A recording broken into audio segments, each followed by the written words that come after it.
Hi friends, Nadig ನಾವೆಲ್ಸ್ಗೆ ಸುಸ್ವಾಗತ. ಈ ದಿನ ನಾನು ಉಪ್ಪಿಟ್ಟು ಮಾಡಿದ್ದೆ. ನನ್ನ ಅಡುಗೆ ಅನುಭವದ ಒಂದು ಹಾಸ್ಯ ಪ್ರಸಂಗ ಕೇಳಿ ಆನಂದಿಸಿ. ಮಾರ್ಚ್ ತಿಂಗಳ ಒಂದು ದಿನ ನನ್ನ ತಂದೆ ತಾಯಿ ಇಬ್ಬರು ನನ್ನ ತಂಗಿಯ ಊರು ಬೇಲೂರಿಗೆ ಹೋಗಿದ್ದರು. ಮಾರನೆಯ ದಿನ ಏನು ತಿಂಡಿ ಮಾಡುವುದು ಎಂದು ಯೋಚಿಸುತ್ತಾ ಕುಳಿತಿದ್ದಾಗ ನಂಜಪ್ಪನ ಆಗಮನ ಆಯಿತು. ನನ್ನ ಸಮಸ್ಯೆ ಆತನ ಮುಂದಿಟ್ಟಾಗ ಉಪ್ಪಿಟ್ಟು ಮಾಡಿಬಿಡೋಣ ಸ್ವಾಮಿ ಎಂದು ತನ್ನ ಅಭಿಪ್ರಾಯ ನನ್ನ ಮುಂದಿಟ್ಟ.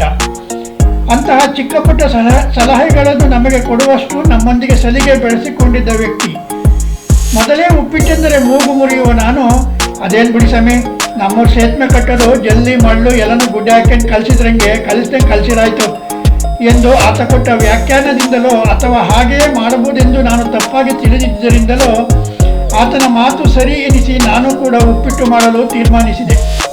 ಸರಿ, ಇನ್ನೇಕೆ ತಡ ಮಾಡುವುದು? ಮರದಲ್ಲಿದ್ದ ಕರಿಬೇವು, ಗಿಡದಲ್ಲಿದ್ದ ಹಸಿಮೆಣಸು ಎಲ್ಲವೂ ಬಂದು ನಡುಮನೆಯಲ್ಲಿ ಕುಳಿತವು. ಹೆಚ್ಚೆಂದು ಬುಟ್ಟಿಯಿಂದ 3 ಈರುಳ್ಳಿ ತೆಗೆದುಕೊಂಡು ಬಂದು ಇಟ್ಟುಕೊಂಡು ಕುಳಿತುಕೊಂಡೆ. ಒಂದು ಈರುಳ್ಳಿ ಹೆಚ್ಚಿ ಎರಡನೆಯದನ್ನು ಎತ್ತಿಕೊಳ್ಳಲು ತಿರುಗಿ ನೋಡಿದರೆ ಈರುಳ್ಳಿಯೇ ಮಾಯ.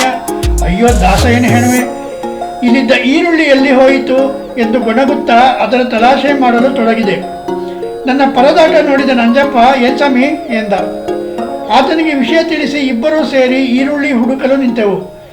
ಸುಮಾರು 15 ನಿಮಿಷಗಳ ಹುಡುಕಾಟದ ನಂತರ ಕಣ್ಣಿಗೆ ಕಂಡ ಅವುಗಳ ಕಡೆ ನೋಡಿ, ಇಂತಹ ಚಿಕ್ಕ ಪುಟ್ಟ ಘಟನೆಗಳು ಕೂಡ ನಮ್ಮನ್ನು ಇಂತಹ ಇಕ್ಕಟ್ಟಿಗೆ ಸಿಲುಕಿಸುವಷ್ಟು ಪ್ರಬಲವಾಗಿರುತ್ತವೆಯಾ ಎಂದು ಯೋಚಿಸುತ್ತಾ ಇಟ್ಟ ತಕ್ಷಣ ದುಂಡಗಿರುವ ಅವು ಬುಡಬುಡನೆ ಉರುಳಿಕೊಂಡು ಸಾಲಾಗಿ ನೀರು ತುಂಬಿ ಇಟ್ಟಿದ್ದ ಬಿಂದಿಗೆಗಳ ಸಂದಿನಿಂದ ಇಣುಕಿ ನಮ್ಮ ಪರದಾಟವನ್ನು ನೋಡಿ ನಗುತ್ತಿದ್ದ ಈರುಳ್ಳಿಗಳನ್ನು ತೆಗೆದುಕೊಂಡು ಮತ್ತೆ ಹೆಚ್ಚಲು ಕುಳಿತುಕೊಂಡಾಗ, ಮುಡಿಸ್ವಾಮಿ, ನಾನು ಉತ್ತರಿಸ್ಕೊಡ್ತೀನಿ ಎಂದು ನಂಜಪ್ಪ ನನ್ನ ಕೆಲಸದಲ್ಲಿ ಭಾಗಿಯಾದ. ಮಾಡುತ್ತಿದ್ದ ಕೆಲಸ ಆತನಿಗೆ ವಹಿಸಿ ಉಪ್ಪಿಟ್ಟು ಮಾಡುವ ಮುಂದಿನ ಹಂತಕ್ಕೆ ಹೋದೆ. ಸೌದೆಯ ಒಲೆ ಇದ್ದರೂ ಅದನ್ನು ನಿಭಾಯಿಸಲಾಗದೆ ಸೀಮೆಎಣ್ಣೆ ಸ್ಟವ್ ಹಚ್ಚಿ ರವೆ ಹುರಿಯಲು ಬಾಣಲೆ ಇಟ್ಟು ರವೆಗೆ ಹುಡುಕಾಡತೊಡಗಿದೆ.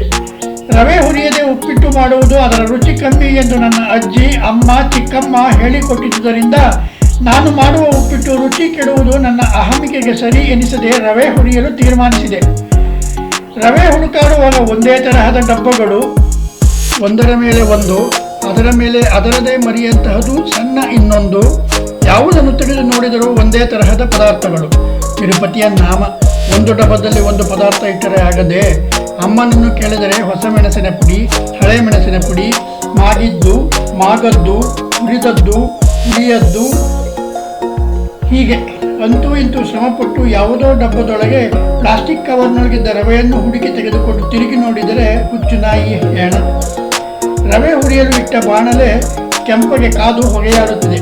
ಏನೂ ಮಾಡಲು ತಿಳಿಯದೆ ಹೊಗೆಯಾಡುತ್ತಿದ್ದ ಬಾಣಲೆಯೊಳಗೆ ಕೈಲಿದ್ದ ಪ್ಲಾಸ್ಟಿಕ್ ಕವರನ್ನು ಬಿಚ್ಚದೆ ಹಾಗೆಯೇ ಸುರಿದು ಬಿಟ್ಟೆ. ಅದೇ ನಾನು ಮಾಡಿದ ತಪ್ಪು. ಬೂರಾ ಸಕ್ಕರೆಯೂ ಕೂಡ ಪ್ಲಾಸ್ಟಿಕ್ ಕವರಿನಲ್ಲಿ ರವೆಯಂತೆಯೇ ಕಾಣುತ್ತದೆಂಬ ಸತ್ಯ ಆ ದಿನವೇ ನನಗೆ ತಿಳಿದದ್ದು. ಸತ್ಯ ತಿಳಿದ ತಕ್ಷಣ ನಡುಮನೆಯಲ್ಲಿ ಈರುಳ್ಳಿ ಹೆಚ್ಚುತ್ತಾ ಕುಳಿತಿದ್ದ ನಂಜಪ್ಪನಿಗೆ, ನಂಜಪ್ಪ, ರವೆ ಅಂತ ಸಕ್ಕರೆ ಸುತ್ತಬಿಟ್ಟೆ ಕಣೆಯ ಬಾಣಲಿಗೆ ಎಂದು ಕೂಗಿದೆ. ತಕ್ಷಣ ಮೇಲೆದ್ದು ಬಂದ ನಂಜಪ್ಪ ಹೊರಬಾಗಿಲಿನಲ್ಲಿ ನಿಂತು ಬಗ್ಗಿ ನೋಡಿ, ಸ್ವಾಮಿ ನೀರು ಹುಯಿರಿ ಎಂದು ಒಂದೇ ಉಸಿರಿಗೆ ಕಿರಿಚಿದ. ಏನು ಮಾಡಬೇಕೆಂದು ಗೊತ್ತಿಲ್ಲದೆಯೋ ಅಥವಾ ಆತನ ಕಿರಿಚುವಿಕೆಯ ಸನ್ಮೋಹನಕ್ಕೊಳಗಾಗಿಯೋ ಪಕ್ಕದಲ್ಲಿದ್ದ ತಂಬಿಗೆ ನೀರನ್ನು ಕೂರ್ತಾ ಬಾಣಲೆಗೆ ಸುರಿದು ಬಿಟ್ಟೆ. ಸತ್ತ ಹೆಗ್ಗಣವನ್ನು ನೋಡುವಂತೆ ನನ್ನ ಮುಖವನ್ನೊಮ್ಮೆ ನೋಡಿದ ನಂಜಪ್ಪ ಸೀದಾ ನಡುಮನೆಗೆ ಬಂದು ಅಟ್ಟ ಹತ್ತತೊಡಗಿದ. ಆತನ ವರ್ತನೆಯಿಂದ ಅಚ್ಚರಿಗೊಂಡ ನಾನು ಅವನ ಕೆಲಸವನ್ನು ನೋಡುತ್ತಾ ನಿಂತೆ. ಅಟ್ಟ ಹತ್ತಿದ ಆತ ಚೆನ್ನಾಗಿ ತಿಪ್ಪಿಬಿಟ್ಟಿದ್ದ 2 ಕೊಬ್ಬರಿಯೊಂದಿಗೆ ಕೆಳಗಿಳಿದ. ಆತನ ಅಭಿಪ್ರಾಯ ಅರ್ಥ ಮಾಡಿಕೊಂಡ ನಾನು ಸಕ್ಕರೆ ಹಾಳಾಗದಿದ್ದಕ್ಕೆ ಮನದಲ್ಲಿಯೇ ಸಂತೋಷಗೊಂಡು ಏನೂ ಮಾತನಾಡದೆ ಆತನನ್ನೇ ನೋಡುತ್ತಾ ನಿಂತೆ. ನನ್ನ ಮುಖವನ್ನೊಮ್ಮೆ ನೋಡಿದ ಆತ ಅದ್ದುಸಿ, ಕಲಾಸಿ ಸ್ವಾಮಿ ಎಂದು ಜಬ್ಬರಿಸಿದ. ಏನೂ ಹೇಳದ ಸ್ಥಿತಿಯಲ್ಲಿದ್ದ ನಾನು ಆತನ ಮಾತನ್ನು ಶಿರಸಾ ಪಾಲಿಸಿದೆ. ಸರಿಸೂಕ್ತ ಸಮಯದಲ್ಲಿ ಕೊಬ್ಬರಿ ಮಿಠಾಯಿ ಮಾಡುವ ಐಡಿಯಾ ಬಂದಿದ್ದಕ್ಕೆ ನಂಜಪ್ಪನನ್ನು ಮನದಲ್ಲಿಯೇ ಮೆಚ್ಚಿಕೊಳ್ಳುತ್ತಾ ಕೊಬ್ಬರಿ ಮಿಠಾಯಿ ಮಾಡುವ ಮುಂದಿನ ಹಂತಕ್ಕೆ ಕಾಲಿಟ್ಟೆ.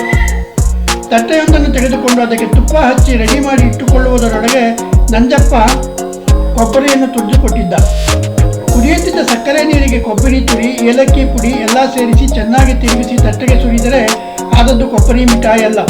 ಕೇಸರಿ ಬಾತು ಅಲ್ಲದ, ಕೊಬ್ಬರಿ ಮಿಠಾಯಿಯೂ ಅಲ್ಲದ ಒಂದು ರೀತಿಯ ಅಂಟು ಮಿಶ್ರಣ. ಅದು 1 kg ಸಕ್ಕರೆ, 2 ಕೊಬ್ಬರಿ, 5 ಏಲಕ್ಕಿ, ಒಟ್ಟು ಎಷ್ಟಾಗಿರಬೇಡ? ತಿನ್ನುವವರು ಯಾರು?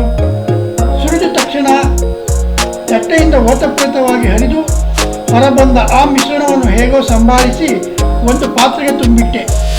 ಆ ಸಂಭ್ರಮದಲ್ಲಿ ಸಮಯ 10 ಗಂಟೆ. ಇಷ್ಟೆಲ್ಲ ಆದ ಮೇಲೆ ಉಪ್ಪಿಟ್ಟು ಮಾಡಲೇಬೇಕೆಂಬ ಹಠಕ್ಕೆ ಬಿದ್ದೆ. ಮತ್ತೆ ಡಬ್ಬೆಗಳನ್ನೆಲ್ಲ ಜಾಲಾಡಿ ರವೆ ಹುಡುಕಿ ತೆಗೆದು ಹುರಿದು ಒಗ್ಗರಣೆ ಹಾಕಲು ಮುಂದಾದೆ. ಅದರದು ಇನ್ನೊಂದು ಪ್ರಯಾಸ, ವಿವರಿಸುವೆ ಕೇಳಿ. ಮತ್ತೆ ಜಾಗರೂಕತೆಯಿಂದ ಡಬ್ಬದಲ್ಲಿದ್ದ ರವೆ ಹುಡುಕಿ ತೆಗೆದು ಹುರಿದು ಒಗ್ಗರಣೆ ಹಾಕಲು ಬಾಣಲೆಗೆ ಎಣ್ಣೆ ಹಾಕಿ ಕಾದ ನಂತರ ಸಾಸುವೆ ಹಾಕಿದೆ. ಅಬ್ಬಬ್ಬ, ಕಾದ ಎಣ್ಣೆಗೆ ಸಾಸುವೆ ಹಾಕಿದರೆ ಆ ಮಟ್ಟಕ್ಕೆ ರೇಗುತ್ತದೆಂದು ಆ ದಿನವೇ ನನಗೆ ತಿಳಿದದ್ದು.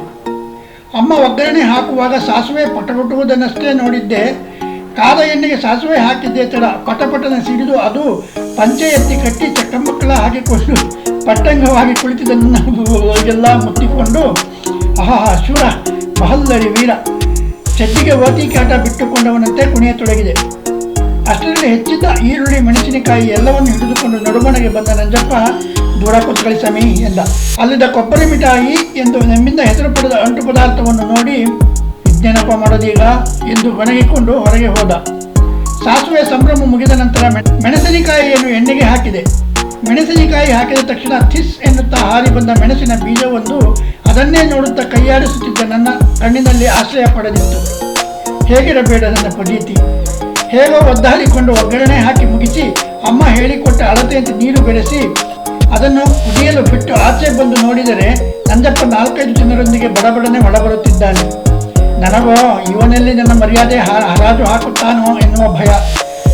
ಅದನ್ನು ಕೊಡ್ಮಳಿ ಸೊಮೇಲಿ ಎಂದುಕೊಂಡೇ ಒಳಗೆ ಬಂದ ಆತನ ಮಾತನ್ನು ಅರ್ಥ ಮಾಡಿಕೊಳ್ಳಲಾಗದೆ ಆತನ ಮುಖವನ್ನೇ ನೋಡುತ್ತಿದ್ದ ನನಗೆ, ಒಬ್ಬರೇ ಹಲ್ವಾ ಕೊಡಿ ಸ್ವಾಮಿ ಎಂದ. ಆತ ಹೇಳಿದ ಹೊಸ ಹೆಸರನ್ನು ಕೇಳಿ ನಗು ಬಂದರೂ ತಡೆದುಕೊಳ್ಳುತ್ತಾ ಅಂಟು ಪದಾರ್ಥ ತುಂಬಿದ ತಟ್ಟೆಯನ್ನು ಆತನಿಗೆ ಕೊಟ್ಟು ಕುದಿಯುತ್ತಿದ್ದ ನೀರಿಗೆ ರವೆ ಸುರಿದು ಕೆದಕಿ ಮುಚ್ಚಿಟ್ಟು ಈಚೆ ಬಂದು ನೋಡಿದರೆ ಬಂದ ನಂಜಪ್ಪ ಎಲ್ಲರಿಗೂ ಮುತ್ತುಗದ ಎಲೆಯಲ್ಲಿ ಹಲ್ವಾ ಕೊಡುತ್ತಿದ್ದಾನೆ. ತಿರುಗಿದ್ದ ಒಬ್ಬ, ಏನು ಸ್ವಾಮಿ ಇದ್ದಕ್ಕಿದ್ದಂಗೆ ಸ್ವೀಟ್ ಮಾಡಿದ್ದೀರಾ ಎಂದು ಕೇಳಿದ. 500 ಪ್ರಸ್ತಕ್ಕಂತಿಲ್ಲ ಸುಮ್ಮನೆ ಎಂದ ನಂಜಪ್ಪನ ಮಾತಿಗೆ ಎಲ್ಲರೂ ಜೋರಾಗಿ ನಗುತ್ತಾ ಅಲ್ಲಿಗೆ ಅಂಟಿಕೊಳ್ಳುತ್ತಿದ್ದ ಮಿಶ್ರಣವನ್ನು ತಿಂದು ಮುಗಿಸಿದೆವು. ಸಿಹಿಯಾದ ನಂತರ ಖಾರವಿರಲಿ ಎಂದು ಎಲ್ಲರಿಗೂ ಸ್ವಲ್ಪ ಸ್ವಲ್ಪ ಉಪ್ಪಿಟ್ಟು ಹಾಕಿಕೊಟ್ಟೆ. ಮೊದಲು ತುತ್ತು ತಿಂದ ನಂಜಪ್ಪ, ಓ ಸ್ವಾಮಿ ಎಂದ. ಏನು ಎನ್ನುವಂತೆ ಆತನ ಮುಖವನ್ನು ನೋಡಿದೆ. ನನ್ನ ಮುಖವನ್ನು ನೋಡಿ ಹಸುನಗುತ್ತಾ ತಿನ್ನಿ ಎಂದ. ಅನುಮಾನದಿಂದ ನಾನೂ ಒಂದು ತುತ್ತು ತಿಂದೆ. ಉಪ್ಪಿಟ್ಟಿಗೆ ಉಪ್ಪೇ ಹಾಕಿರಲಿಲ್ಲ. ಫ್ರೆಂಡ್ಸ್, ನನ್ನ ಈ ಅನುಭವ ನಿಮಗೆ ಹಾಸ್ಯ ಅನಿಸಿದರೆ ನಮ್ಮ ಚಾನಲ್ನ ಸಬ್ಸ್ಕ್ರೈಬ್ ಮಾಡ್ಕೊಳ್ಳಿ, ಲೈಕ್ ಮಾಡಿ, ಶೇರ್ ಮಾಡಿ. Thank you.